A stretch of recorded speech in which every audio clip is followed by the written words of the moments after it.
saudara, teman-teman, sahabat Amino yang berbahagia. Alhamdulillah tidak sengaja karena sesuatu kebutuhan, suatu peristiwa saat ini saya bertemu dengan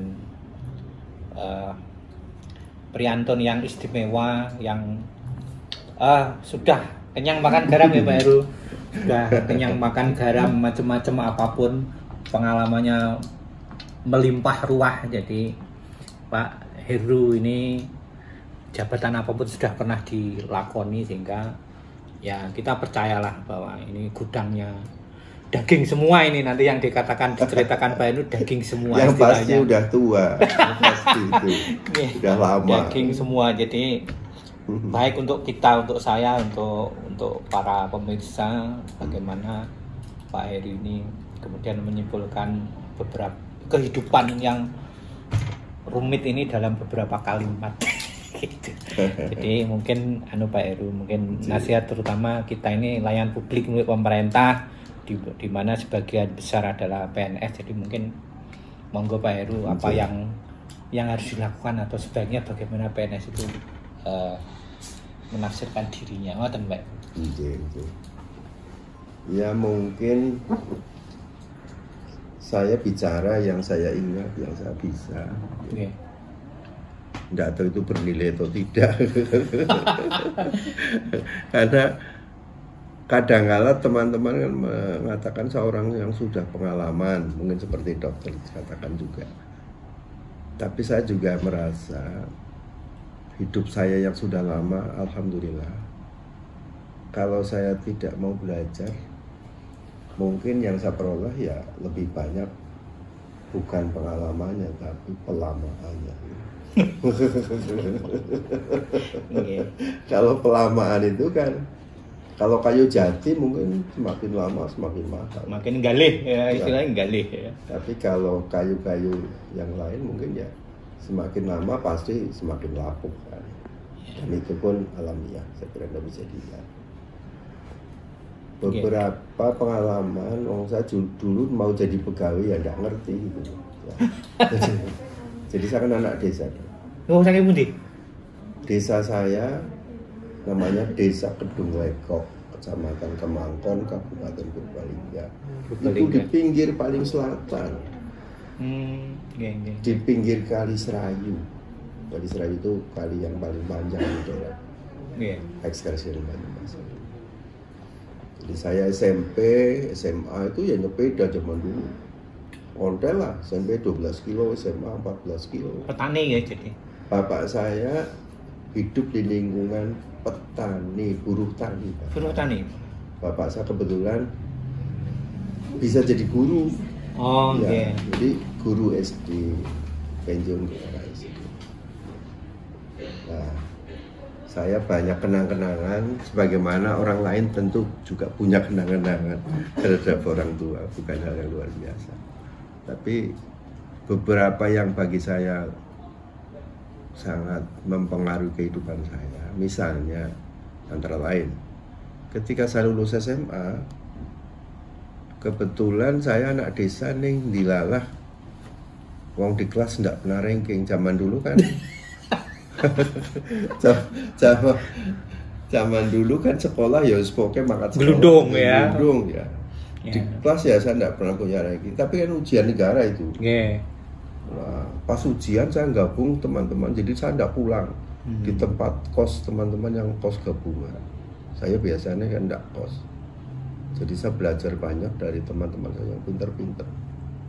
Nah, ketika pengumuman ujian, saya ikut lulus. Gua senang sekali, ya. Karena yang lulus hanya separuh dari satu sekolah. Itu teman-teman, ranking bukan segalanya ya. Nah, hanya gini. Saya kelakar waktu lihat pengumuman kan manual semua. Ketika putra, waduh, satu ya. Teman-teman saya yang ranking 1, ranking 2 di kelas itu. Nah, saya kelakar, Pak. Jangan-jangan nanti ranking 1-nya saya ya, betul-betul. Wong mereka kan ranking 1, 2, 3. Saya enggak pernah ranking. Loh, bareng perpisahan. Saya kan enggak berangkat, Pak. Jadi pagi-pagi perjalanan malam. Malam saya jauh dari desa ke kota, nggak berangkat ya. Pagi-pagi teman-teman saya datang ke rumah. Kamu semalam dicari oleh kepala sekolah. Loh, ada apa? Kan nggak apa-apa tuh, udah berangkat bilang gitu. Nah, singkat cerita, kamu nilainya tertinggi. Wah, jangan, dan seterusnya. Ternyata benar tuh. Jadi kecelakaan barangkali itu atau gimana. Nah, saya jadi berbunga-bunga karena bapak saya kalau menceritakan sekolahan yang hebat itu bukan UGM Pak, tapi Gajah Mada itu loh, sekolahan Gajah Mada itu. Jadi saya daftar ke sana. Nah, diterima pengumumannya, suratnya, panggilan, tanggal, sampai rumah dibawa pengurus pesuruh kecamatan dengan tetangga, tanggal 22 Januari tahun 1971. Jadi dulu tahun pelajaran kan Januari Desember pas itu. Oh iya masih. Ya. Nah, dengan catatan paling lambat daftar ulang itu tanggal 23 Februari. Jadi besoknya. Masih pakai surat ya Pak? Surat. Iya, surat lewat pos. Sampai bayan itu. Iya. Nah, jangan sampai terlambat kayak gini. Nanti suratnya juga Pak Bayan terus di kopiah gini terus lupa terlambat kan gitu. Enggak sih, itu langsung dari kecamatan. Oh, langsung kecamatan. Iya, jadi belum namanya Pak Kasroji itu pesuruh kecamatan. Nah, tak buka terus malam harinya saya berangkat. Baik. Sambung-sambung belum di Bulak Sumur lah. Waktu itu di Pagelaran Kulon. Bisnya yang masih nonong itu. Iya lah, bis kayak kotak kayu itu kan. Keling bis keling ya. Gitu ya. Sampai di loketnya itu jam 1 siang. Bukannya saya pakai jam. Jadi petugas yang di loket sudah sepi, tapi begitu saya nongol di situ dia, "Loh, Dek, mau daftar?" "Iya, Pak." "Loh, ini udah jam 1 kok baru datang. Ini hari terakhir, nanti jam 2 itu tutup." Nah, jadi sudah tidak ada orang lain. Jadi petugas yang di dalam suruh masuk aja. Saya suruh masuk. Kalau udah ada yang injury time itu. Iya, betul. Kamu orang mana? Purbalingga, Pak. Purbalingga itu mana? Dulu kan kota tertinggal lah ya. Iya. Terus buka-buka manual. Ternyata nilaimu bagus sekali nih. Kamu harus sekolah di sini. Iya Pak, saya memang pengen sekolah. Saya kan namanya ilmu ukur apa kan tidak pernah PR acak harap Pak. Jadi saya SMP kan A3 kalau istilah sekarang. Istilah yang sosial. Ya. Nah, saya daftarnya dulu Fakultas Sospol, jurusan hubungan internasional. Cita-cita saya pengen jadi diplomat. Meskipun saya tidak mudeng diplomat itu apa. Saya hanya membayangkan kalau diplomat itu bisa jalan-jalan ke luar negeri orang bayar. Orang bayar gratis lah. Gitu. Jadi tapi ternyata di situ harus bayar namanya uang pangkal lah, inilah. Ada sumbangan sukarela. Mau nyumbang berapa? Bingung kan saya. Berapa sih? Loh, ini sukarela. Jadi boleh. Saya ditunjukkan daftarnya sebagai nyumbang. Paling kecil 10.000. Nah, saya selalu tunjukkan, ya itu Pak yang 10.000. Setelah dijumlah kurang lebih 15.000. Ini harus dibayar sekarang. Ini hari terakhir soalnya. Nah, bingung saya. Pak, saya bawa uang untuk pulang pergi naik bis Pak.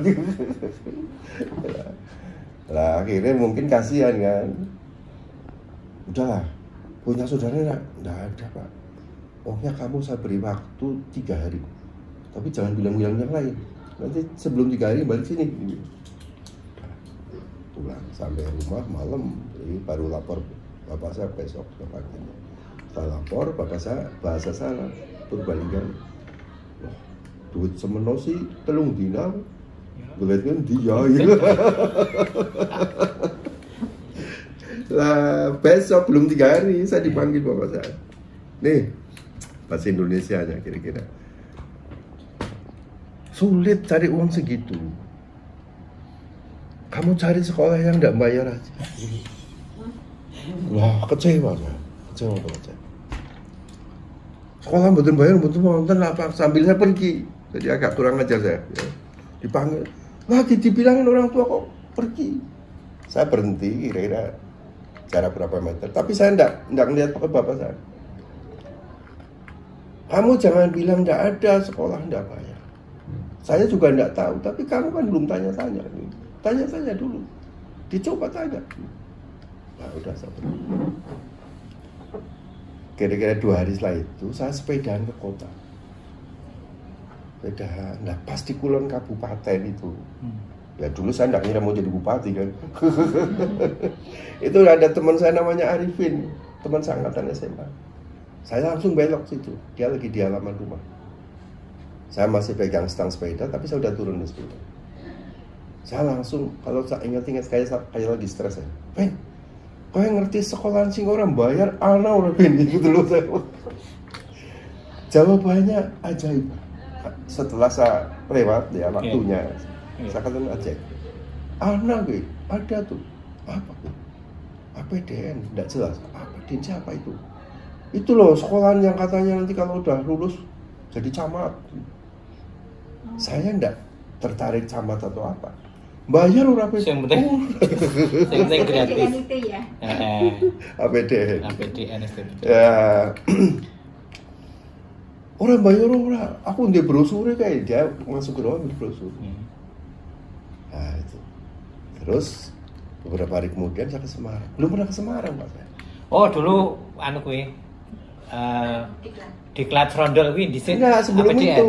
Dulu APDN. Di Wisma Perdamaian. Oh, Wisma Perdamaian. Iya. Oh, enggak. Awalnya di situ. Nah, saya naik bis dari kan ada bis yang langsung itu jam 6 pagi yang lewat Purbalingga sama jam 1 siang.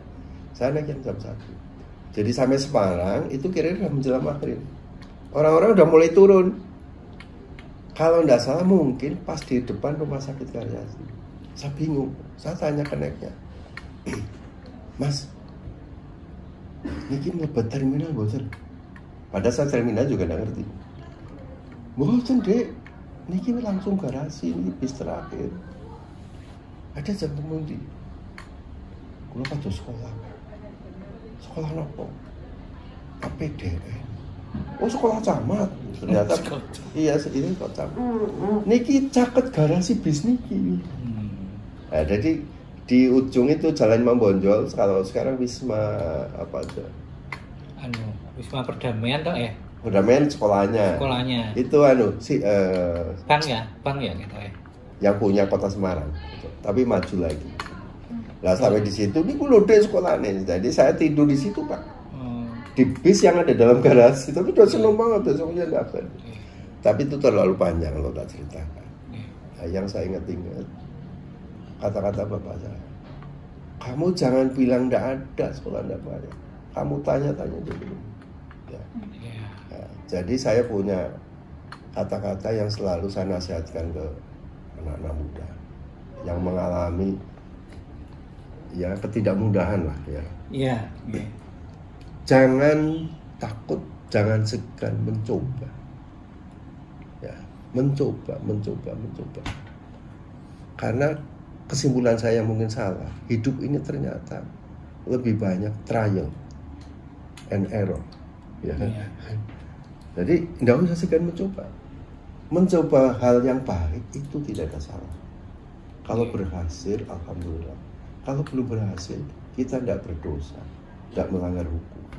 Nah, tapi kalau hal yang tidak baik, jangan dicoba-coba. Wah, setuju ya. Oh, tepuk tangan ya. Gitu. Ya. Jadi kalau kan bahasanya BNN kan, jangan coba-coba dengan narkoba lah. Ya. Kalau hal yang baik, niat baik, nggak usah segan mencoba. Jadi kalau ada ungkapan 1000 jalan menuju Roma, saya katakan 1 juta jalan menuju 1 juta Roma. Wah, guys. Iya, jadi atau mungkin dengan kata lain kayak itu. Jadi di balik tembok itu ada pintu yang tersembunyi. Artinya sebelum kita gedor temboknya, kita belum tahu bahwa ternyata ada pintu. Nah, ini kira-kira ngoten. Nggih, Pak Heru, matur suwun. Jadi ini untuk generasi muda atau siapapun sebenarnya kan tidak pernah ada kata terlambat untuk bangkit. Dan mungkin satu hal yang mungkin tadi mungkin belum secara eksplisit kan pegawai. Ya pegawai itu bagaimana gitu. Ini yang kedua itu tadi umum lah ya. Saya jadi pegawai itu lulusan kalau dulu kan sarjana muda istilahnya. Sekarang D3 lah. BA dulu. Iya BA. Pangkat saya 2. Bachelor of Arts. Pangkat saya 2B. 2B gajinya kurang lebih 14,5 ribu. Ketika saya masih bujangan, ya cukup lah. Nah, saya suka baca koran. Saya suka baca koran, bukan saya promosi apa. Saya bacanya Kompas. Ya. Okay. Dari mulai saya masih sekolah ngecer. Asal jadi pegawai, langganan saya kan. Ya. Padahal gaji sedikit. Mantap. Update, lagi update ya. Update. Harus update ya. Jadi saya banyak memperoleh pengetahuan dari koran yang namanya Kompas. Jadi ketika di kantor sama-sama orang muda kan teman-teman suka misalnya lihat iklan sepeda motor. Nah, saya membiasakan, saya akan membaca karena waktunya tidak banyak. Saya akan membaca yang saya motivasi yang memberikan saya bahasanya Pak Habibie nilai tambah. Ya, dulu ya tidak menyadari.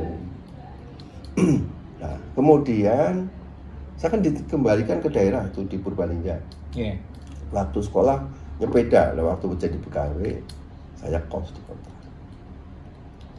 Nah, namanya sudah umur 24, 25 kan, kalau lihat orang cantik ya senang tuh ya. Oke. Dulu ya. Jadi, tapi tidak berani saya. Sama saya berani satu dong. Jadi ada cerita itu tetangga kos, itu dokter. Saya ngukur, maaf dok ya. Aduh saya pangkat 2B dok, sana dokter pangkatnya 3, ayo berani. Cantik saya seneng saya. Nah itu lewat aja. Tapi ketika ada honorer baru, lulusan SME apa? Honorer. Loh saya PD tuh Pak. PD. Nah itu yang jadi istri saya sekarang. Yang pertama tadi nggak berani? Nah yang terakhir tak ceritakan sedikit lah yang untuk selingan ini. Ketika saya bupati, nah, kan satu saat ada acara. Bareng-bareng istilahnya dulu Muspida. Acaranya dihadiri suami istri. Nah ternyata dokter yang saya seneng dulu itu jadi istrinya Kapolres itu. Ternyata. Ini ada pepatah atau guyonan tentang itu Pak. Jadi kalau si wanita nunggu ditembak, dan lakinya takut ditolak, maka kapan akan ketemu? Betul. Yang salah siapa? Yang salah penjual nasi goreng. Sudah jadi nasi kok digoreng. Kan ngono. Jadi tapi yang saya menarik ya sudah sama tua kan ya. Bu dokternya gini, Bu Kapolres. Pak Bupati masih ingat saya. Padahal nunggu ditembak itu. Nah, saya ini kalau sudah sama tua kan ngomongnya enak. Saya terus terang dulu itu sering lihat penjenengan. Mateng boy. Dan saya tertarik. Ya ada Pak Kapolresnya itu. Tapi saya tidak berani. Loh saya nunggu itu dulu. Betul loh. Betul. Nah Pak polisinya nekat ya. Ya. Tapi yang mesti kebacut ya wes ini itu tinggal cerita. Ngono Mas, sehat yo. Itu tadi nunggu ditembak. Iya. Tapi ketika saya ketemu yang lulusan SMEA itu, nah, hanya 6 bulan kenal, menikah Pak. Padahal gaji ya belum cukup, gitu. Tapi kapan? Nah, menikah hanya seminggu terus saya diberi jabatan, dapat jabatan. Mantri Polisi Pamung Praja di kecamatan. Dulu ada Mantri Polisi kecamatan. Satpol PP. Iya. Kecamatan. Jadi dulu di kecamatan strukturnya ada 3, camat, Mantri Polisi Pamung Praja, kepala kantor. Masih ada Karisdinan juga toh di atasnya. Iya. Nah, disitulah saya kemudian pindah dari di kota di kantor kabupaten itu desa, 22 kilo dari. Ya pindahlah ke sana. Nah, saya belum punya apa-apa, Pak. Jadi ada mantri kesehatan. Dulu belum ada dokternya di puskesmas itu. Itu kan laris, Pak. Jadi dia udah bangun rumah bagus, rumah yang lama, yang lantainya tanah nggak dipakai. Saya ditawari, Mbok, Pak mantri yang kerja enggak. Dia pulang mawon. Dibayar sewanya enggak mau. Ya sebenarnya dong duitnya cumpen dulu. Pak Camat itu nawari saya. Pak Mantrian badai jengkar pakai nopo kalau pada usahakan kendaraan dan sebagainya. Boten Pak cekak. Saya dipinjami itu kendaraan VW Camat Safari. Tahun 77 pemilu. Nah, iya. Lalu nopo cekap? Ya cekap lah Pak. Karena apa? Saya hanya bawa pakaian suami istri ya sak koper kuyu. Nah dipinjami oleh yang punya rumah itu meja makan 1, kursi 2. Jadi kan pas. Kalau makan. Tapi kalau ada tamu, aduh, nggak ada tempat duduk. Ternyata dekat kecamatan ada pasar desa. Di pasar desa itu ada juga orang jual meja dari kayu inilah pasaran itu. Sama itu loh, risban dari bambu. Sederhana, jadi saya beli itu. Panjang kan, jadi bisa untuk duduk, bisa untuk terima tamu. Bahkan kalau malam saya kan patroli sama ikut Kapolsek sama Dan Ramil.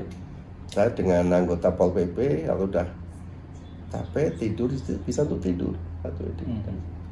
Jadi hidup sangat sederhana. Tapi ibu saya kayak gini. Kamu kalau tanggal tua duitmu habis, nggak usah cari utangan. Kamu mampir ke sini aja, nanti tak sangoni beras. Jadi saya kalau tanggal tua, itu mampir ke ibu saya, pulangnya saya bawa sekantong beras. Dan saya nggak pernah punya utang. Ya udah, tempat duduk ya dari bambu itu udah. Ya, jadi itu kenang-kenangan saya punya mebel dalam tanda petik. Gitu. Dengan duit sendiri. Dengan duit sendiri. Ya bahkan sederhana sekali. Nah saya punya utang itu ketika saya udah camat. Dipercaya ada kredit itu loh, kredit fasilitas kredit. Kalau camatan dulu eselon 4 gitu loh. Eselon 4 kredit Suzuki Carry 1000 cc. Oh ya. Nah, kalau eselon 4 itu dapatnya Suzuki Carry 1000 cc yang masih pickup, belum station. Harganya kalau kontan 4,5 juta, kalau stasiun 6,5 juta. Di luar kita tidak boleh ambil itu lah. Cicilannya sebulan 90.000. Gaji saya camat sudah 130.000. Tapi ketika camat saya nyicil enteng karena di kecamatan agak rame transaksi jual beli tanah kan selaku PDAC bisa untuk ngasur itu. Nah satu saja ditarik ke kabupaten, bingung saya. Jadi Bu Hewi itu catering kecil-kecilan, buat ketuk lindri apa dulu, beli sendiri. Ya toyo apalah. Ya saya kalau waktu camatan so jajak ke Muspika lah. Nah, ketika jadi Kapolres Raya, duit 5.000 lengket Pak kraketnya. Nggak pernah kepake karena nggak berani traktir. Dan seterusnya. Jadi mungkin kesimpulan untuk teman-teman terutama generasi muda, walaupun ini sebenarnya sifatnya umum ya, artinya yang diceritakan Pak Heru itu adalah intinya kesederhanaannya. Ya. Jadi sederhana, jangan flexing. Ya, istilah sekarang kan macam-macam ya deh, flexing apa meneh. Wah, FOMO. Titik-titik diupload ya, padahal itu bukan barang mempengaruhi orang lain juga. Setelah tua saya menyimpulkan gini. Kalau kita mengelola keuangan rumah tangga kacau, maka kita tidak bisa kerja tenang. Nah, jadi ya, tapi kalau terima sithik sederhana, saya bisa kerja Allah. Ya. Dilala istri saya tidak pernah minta ini minta itulah. Mau melahirkan yang kedua saya pas juga belajar. Dilala prematur. Bayinya sampai 3 minggu mau pulang, nggak punya duit Pak. Nah, jadi ketika menikah kan oleh orang tua istilahnya gawan itu ya. Ya. Ada kalung kecil apa. Istri saya itu, Pak itu kan enggak pernah saya pakai, dijual aja. Ya sudah. Jadi saya kegadean, tak gade di sini untuk nebus anak saya mau pulang dari rumah sakit. punya pengalaman dengan cincin kawin? Tapi tidak pernah saya menggadekan cincin kawin saya, Pak. Masih utuh. Saya hampir sama dengan Pak Heru. Jadi cincin kawin kami itu hanya berumur 2 tahun. Setelah itu karena kebutuhan tak jual. Sampai sekarang nggak pernah kembali. Ya dijoli belum. Kita sudah lupa. Cincin kawin. Ya, itulah gunanya cincin kawin. Iya, ternyata untuk kebutuhan mendesak itu loh. Oh no, Mas. Oh. Iya. Jadi kan enggak usah dianggap sakral lah, butuh. Ya enggak, betul. Itu yang saya setuju itu. Iya. Jangan dianggap sakral. Nah, silang juga saat goleknya balik. Tapi kalau enggak butuh, buat apa dijual? Itu kenang-kenangan ya HP seperti Bu Dokter. Berarti kalau sampai cincin terjual, cincin kawin, maka itu adalah memang kondisi paling kritis lah. SOB ya, negara Staat van Allah en België. SOB. Nah, terus ini saya kan setelah rodo senior itu sering supaya ngajar di Klat Pegang. Rodo, Pak gimana resep sukses? Wah, aku belum pati sukses orang resep. Tapi ginilah mungkin, coba senantiasa berusaha membuat selisih dalam waktu yang baik, tanpa bermaksud menjatuhkan teman, tapi kita membuat selisih yang lebih baik. Katakanlah yang sederhana, dulu masuk kerja kan jam 7. Ya. Coba kamu datang jam 7 kurang 5. Ya. Waktu pulang jam 2. Nggak salah kan? Jam 2 kurang seperempat sudah apel. Pulang jam 2. Coba kamu lihat kalau kepala bagianmu, misalnya kamu di bagian belum pulang, kamu jangan pulang. Saya berimajinasi. Dulu kan pimpinan kadang yang ngerokok gitu kan.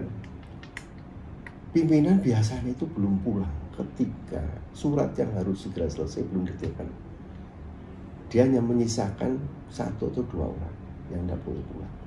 Kamu tidak termasuk yang tidak boleh pulang, tapi coba kamu jangan pulang dulu.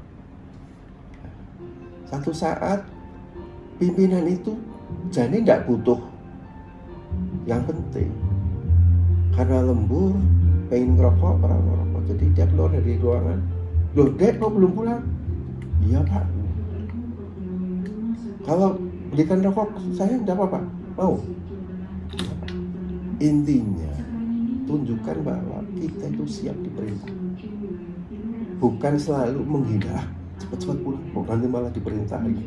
Yeah. Iya. Jadi ketika sikap kita itu yang penting, itu kan gambaran tadi sederhana. Sikap kita siap diperintah, siap dalam arti niat.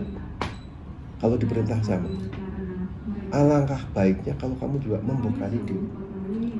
Kalau misalnya pimpinan mungkin butuh ngetik mendadak, kamu terambil ngetik. Zaman dulu kan masih manual, 11 jari. Iya. Nah, pimpinan melihat anak buahnya lagi, sopo sing ora seneng. Dan saya kira itu universal, tidak hanya di Indonesia. Pimpinan melihat anak buah kok selalu, jangan pulang dulu, siapa tahu bapak nanti butuhkan.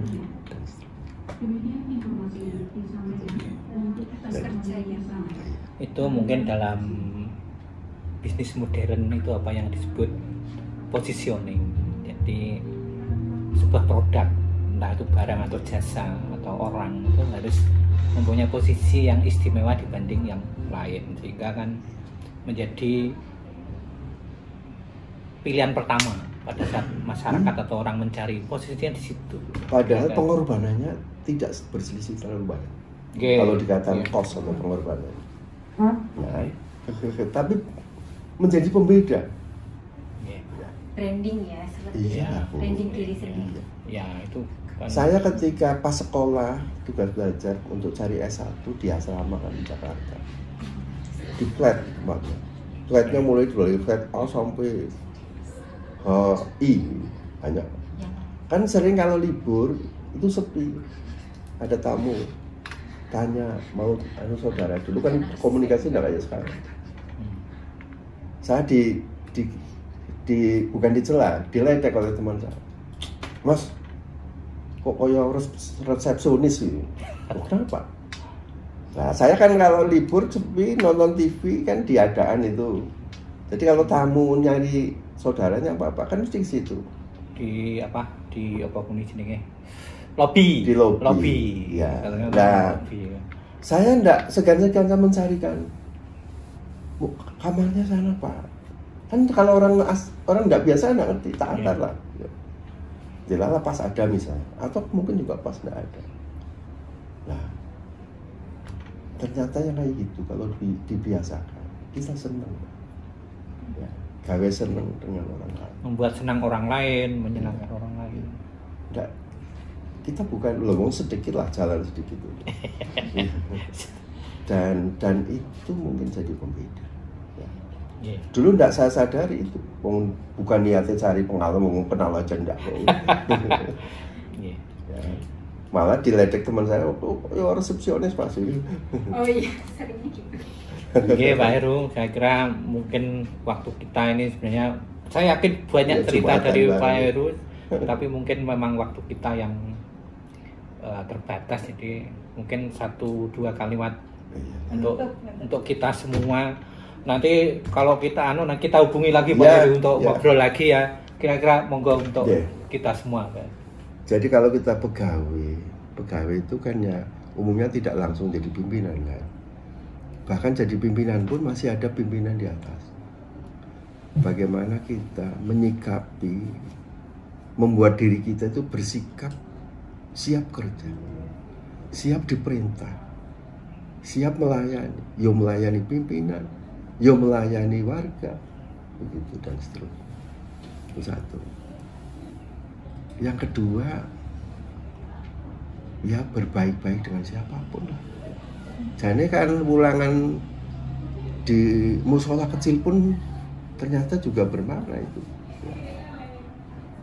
Ya kita kan habluminallahnya tapi ya habluminallahnya harus kan sederhana sebenarnya. Matur suwun Pak Heru. Jadi ini mengingatkan kita semua bahwa ya intinya ya itu tadi bahwa kita tuh sebenarnya perintah untuk diri kita adalah memberi, melayani, memberi, maka hal-hal yang akan kita terima itu otomatis dan tidak usah kita pikirkan, tidak usah kita harapkan, itu pasti Tuhan Allah yang akan merancangnya untuk kita semua. Saya kira itu jadi podcast kali ini, semoga memberi manfaat, narasumber yang hebat. Dan ya kita tutup dengan alhamdulillah. Wassalamualaikum warahmatullahi wabarakatuh. Metal Amino Podcast, let's talk.